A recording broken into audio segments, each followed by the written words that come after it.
Kedua mata Arga terbuka saat merasakan sesak akibat ada seseorang yang menempel dan memeluk tubuhnya dengan sangat erat. Misa?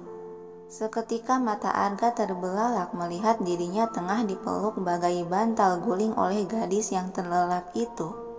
Kenapa dia tertidur di sini? Dia hendak menggerakkan tubuhnya yang terasa berat dan kaku akibat terperangkap. Namun secara tak sadar Misa semakin mengeratkan pelukannya dan mengusel-usel kepala ke dada Arga, membuat lelaki itu merona merah dan mendesah pasrah membiarkan tubuhnya jadi bantal guling. Kau paling pandai membuatku gelisah, gumam Arga menatap lekat wajah cantik yang sedang terlelap itu. Sebersit senyuman senang di sudut bibirnya sembari tangan dia bergerak melingkar membalas memeluk tubuh Misa. Kali ini kubiarkan kau seenaknya, Arga bergumam seraya memejamkan mata menghirup dalam-dalam aroma wangi yang berasal dari rambut gadis dalam pelukannya, hingga membawa dia tertidur lagi. Gema azan subuh berkumandang menandakan pagi hari telah tiba. Gadis yang berada di atas ranjang itu ketarik dari alam mimpi, dan seperti biasanya yang sudah menjadi kebiasaan Misa, dengan mata masih terpejam dia menggeliatkan badan ke arah kiri dan pada saat hendak menggeliatkan ke arah kanan, tubuh Misa menabrak dada bidang seseorang, yang seketika membuat Arga orang yang terkena benturan itu langsung terhenyak dan terbangun membuka mata.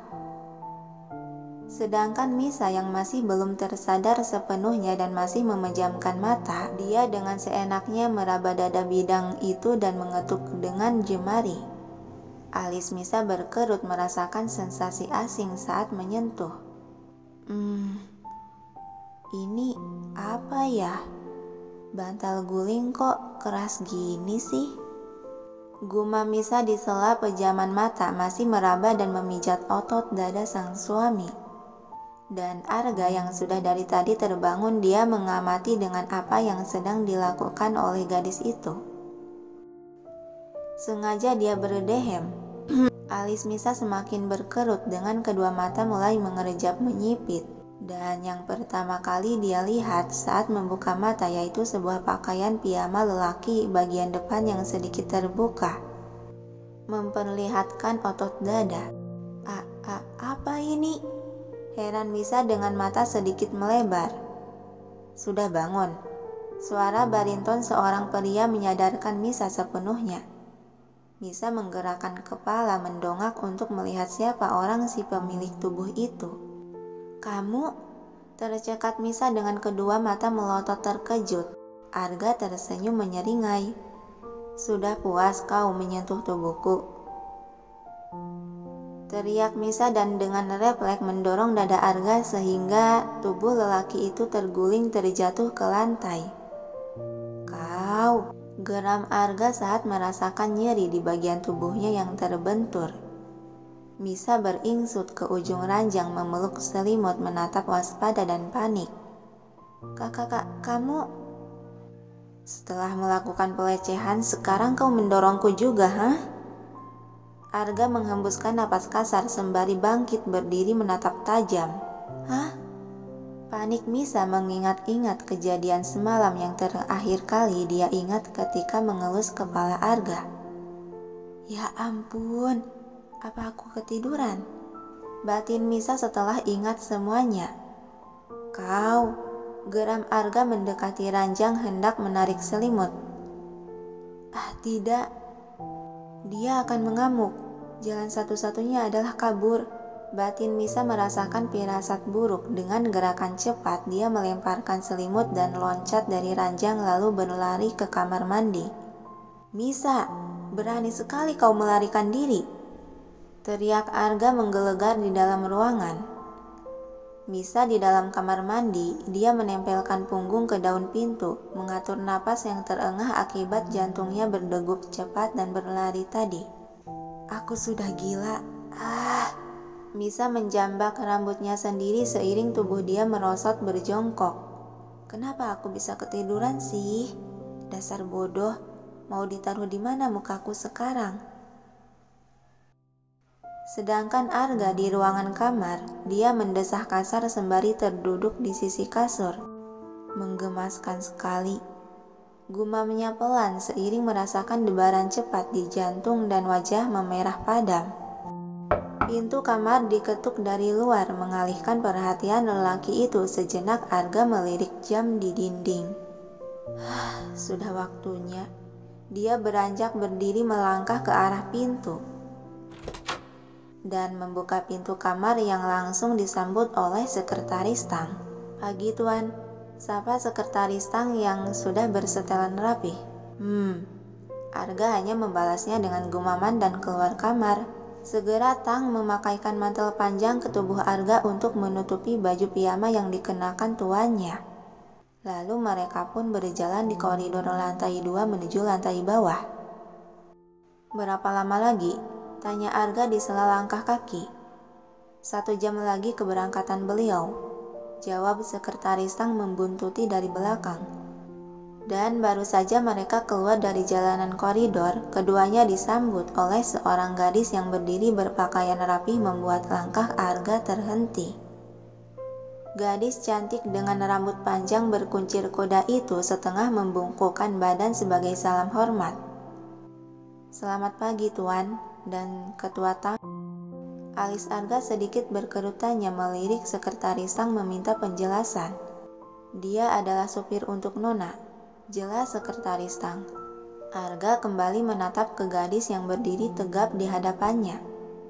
"Kau sudah tahu tugasnya?" "Saya harus mengantar Nona kemanapun beliau pergi dan menjaga keselamatan Nona dari jarak dekat," jawab sigap gadis tersebut. Sudut bibir Arga berkedut tersenyum menyeringai. "Dan satu hal tugas penting." "Baik, katakan perintah Anda." "Pastikan dia tidak berselingkuh." Mendengar hal itu, alis gadis itu sedikit tertaut bingung melirik sekretaris Tang. "Jangan biarkan seorang lelaki mendekati Nona, itu tugas yang diperintahkan Tuan." Lagi-lagi Tang menjelaskan. "Baik, saya mengerti. Akan saya laksanakan Tuan." Lalu Arga melanjutkan berjalan melewati gadis tersebut dengan dibuntuti asistennya. Di dalam kamar, Misa telah selesai melaksanakan sholat subuh. Dia juga sudah berpakaian rapih seragam guru. "Duh, gimana nih? Aku masih malu untuk menghadapi." Misa masih berdiri di depan pintu ruangan pakaian. Dia terlihat ragu untuk keluar memutar kenop pintu. "Baiklah, jangan jadi pengecut, Miss. Biar bagaimanapun aku harus menghadapinya." Helaan napas beberapa kali Misa keluarkan untuk menguatkan diri dan dengan mantap dia memutar handle pintu keluar ruangan. Heran Misa saat melihat ruangan kosong, tak ada siapapun di atas ranjang ataupun sofa. Kemana dia pergi? Dia mengedarkan pandangan ke bagian ruangan televisi yang kosong. Padahal aku sudah menyiapkan air mandi juga pakaian kerja. Tapi kemana dia pergi? Dia berjalan mendekati ranjang untuk membereskan tempat tidur yang berantakan. Tapi bagus deh, setidaknya aku tak harus berhadapan dulu dengannya.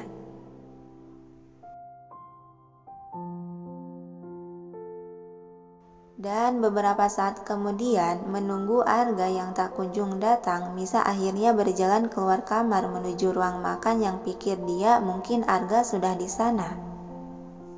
Namun baru saja dia menapaki anak tangga terakhir, tiba-tiba, "Selamat pagi, Nona," seseorang menyambutnya. Misa melirik gadis cantik itu dengan senyuman ramah terulas. Pagi? Siapa dia?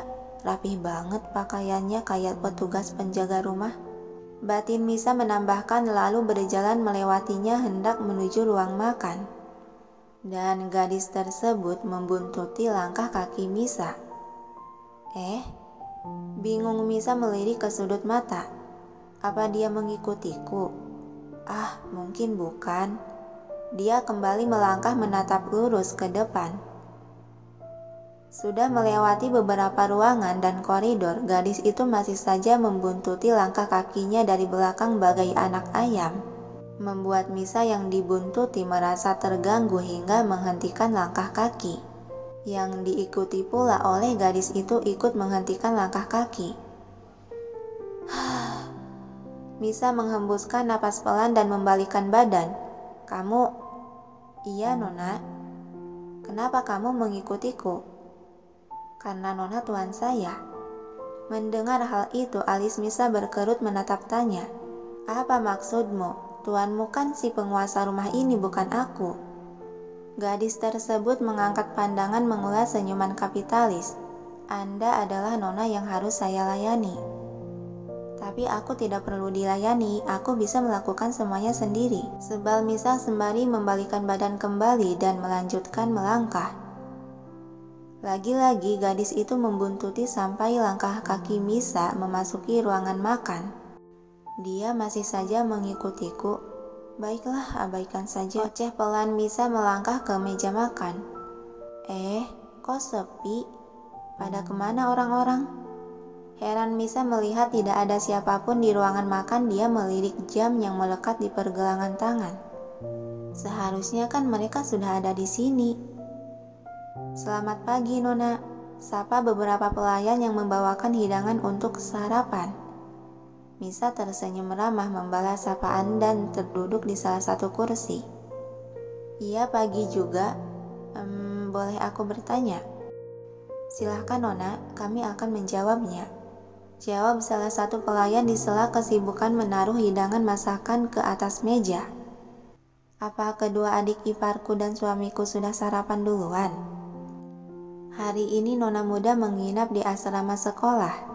Dan soal Tuan muda Egi juga Tuan, beliau sudah berangkat sejak subuh tadi." Penuturan itu membuat Misa mengernyit aneh. Berangkat?" "Iya, Nona." "Apa ada hal mendesak sampai dia berangkat kerja di pagi buta?" Gumam Misa dalam hati merasa aneh. "Apa ada yang diperlukan lagi, Nona?" Ucapan pelayan tersebut membuyarkan pikiran.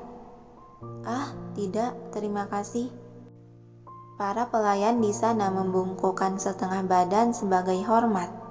"Kalau begitu kami undur diri, silahkan menikmati sarapannya. Permisi." Kemudian mereka berbalik melangkah pergi meninggalkan Misa dan gadis itu dalam ruangan. Padahal aku belum bertanya soal ayah mertua. Bagaimana ya keadaan beliau? Dan Bian juga, kok tumben enggak kelihatan? Oceh Misa kebingungan.